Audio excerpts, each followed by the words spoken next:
16강 초안보다 중요한 건 몰입입니다. 또 이것도 복습이에요. 완벽을 버리고 흘러가듯 써보는 연습. 우리 핵심 아포리즘 다 같이 한번 읽어볼까요? 시작. 최고의 글은 쓰는 것이 아니라 쏟아내는 것이다. 이 쏟아내는 것은 쓰레기 같은 초고고, 그리고 못 쓴 글이에요.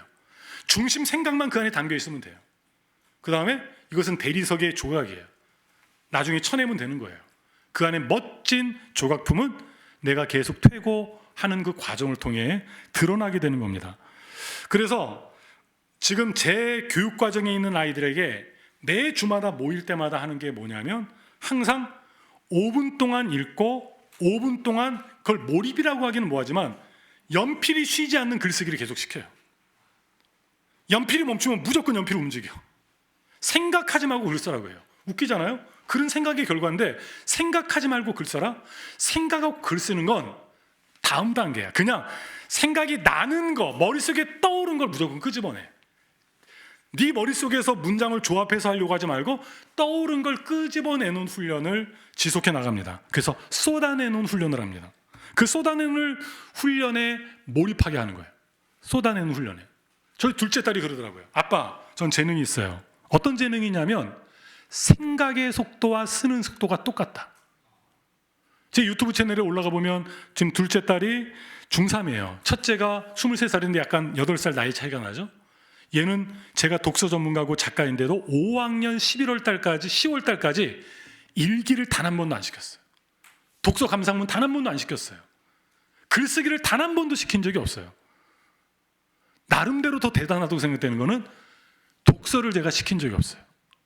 너 이 책 읽어 한 적 없어요. 엄마가 책을 무지막지하게 읽어줬어요. 몇 천 권 읽어줬어요. 얘는 창작 동화를 자기가 읽어본 적이 없어요. 5학년 10월 달까지. 뭐만 봤냐? Y와 후만 봤어요. 얘가 하기 싫어하더라고요. 첫째는 1학년 때부터 시키면 잘했고 그냥 열심히 따라왔는데 얘는 시켜도 안 왔는데 혼내서 시킬까 하다가 그냥 이 아이가 잘하는 말을 잘하더라고요. 그리고 생각을 잘해요. 그래서 대화를 5학년 10월 달까지 했어요. 여러분들 작가인데 독서와 글쓰기를 중요하게 여기고 그 프로세스를 개발했는데 그 아이한테 내가 개발한 프로세스를 적용하지 않는 것은 무언가 더 큰 목표가 있기 때문이에요. 왜? 이건 평생 할 거거든요. 평생 할 건데 지금 이 아이에게 내가 이 좋은 걸 떠먹여주기 위해서 약간 강압적으로 억지로 때로는 필요하겠지만 그래 얘가 트리비움의 역량에 문제가 없는 것 같아. 대화를 해보니까 나름 인사이트 하기도 하고 내가 말로 해준 걸 기억하기도 하고 말로 하는 나의 정의, 아포리즘, 의견, 주장 문제가 없는 것 같아요. 그래? 그럼 네가 한번 읽을 때까지 네가 원해서 쓸 때까지 아빠는 기다리겠다. 제가 잘하는 게 뭐냐면 못하는 걸 봐줘요. 원할 때까지 좀 기다려줘요. 전 애들 몇 시에 자라 몇 시에 일어나라를 지금까지 해본 적이 없어요. 나이 어릴 때도 얘네가 새벽 1, 2시까지 그래 니네 원하고 싶은 대로 자. 다만 오전 11시부터 오후 6시까지는 학습 시간이다. 이것이 좋은 방법이라는 건 아니에요. 그 아이들에 맞게끔. 나도 어렸을 때 보니까 그런 모습이 있었거든요. 그래서 흘러가는 대로 쓰는, 쏟아내는 글쓰기.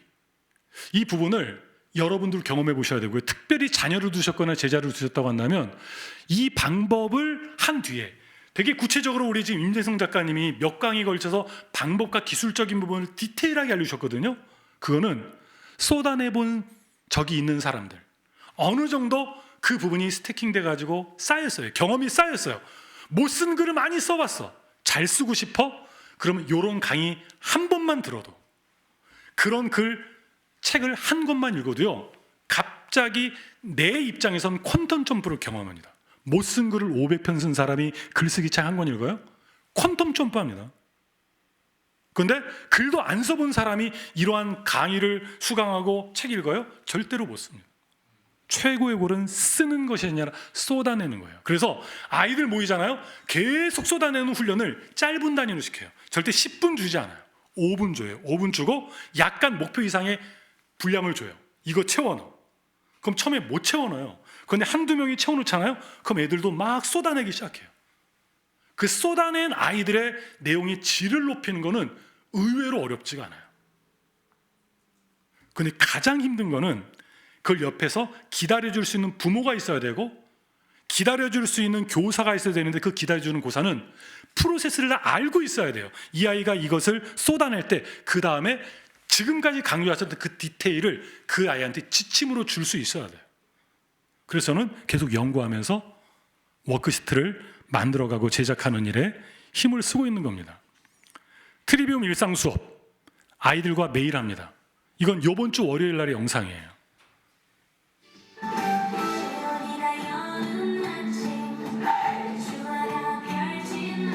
지금 이 영상은 올해 초에 찍은 영상이에요.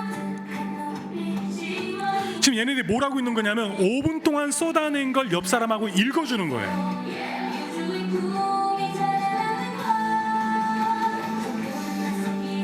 그러면 쏟아낼 때 아이들한테 2분 30초의 시간을 줘요. 5분 동안 쓴 거를 2분 30초 동안 발표하는데 대부분 쓴 거를 읽으면 1분 안에 다 끝나버려요. 그러면 니네가 못 쓴 거를 말 쉬지 말고 무조건 쏟아내라. 말도 쏟아내게 해요. 말도 쏟아내게 해요. 그러면 처음에 쭈뼛쭈뼛거려요. 이거를 한 2달, 석 달, 넉 달 다니잖아요. 그럼 애들이 2분 30초 동안 쉬지 않고 말로 쏟아내요. 나중에 글 쓰잖아요. 그럼 또 아이들이 쉽게 써내요. 저희 쪽에 아이들의 훈련의 교육과정은 요 쏟아내는 훈련, 못 쓴 글 쓰는 훈련, 부모 교육에서는 기다려줘라, 용납해줘라, 부모님 욕심을 조금 낮춰라, 그 부분들에 포커싱을 맞추는 그 일상 수업을 지속하는 것, 바로 그것이 지금 글쓰기의 과정 속에서 지금 우리 작가님의 강조점은 여기에 계신 또 작가로서의 어떤 그 목표를 가지신 분들한테는 너무 디테일한 것들이고, 지금 제가 하는 것들은 글쓰기를 한번 책 쓰기를 하고 싶은 마음만 있는 분들이나 혹시 자녀를 갖고 계신 분들이라고 한다면 이 부분을 꼭 명심해 두시기를 부탁드리겠습니다. 마치겠습니다.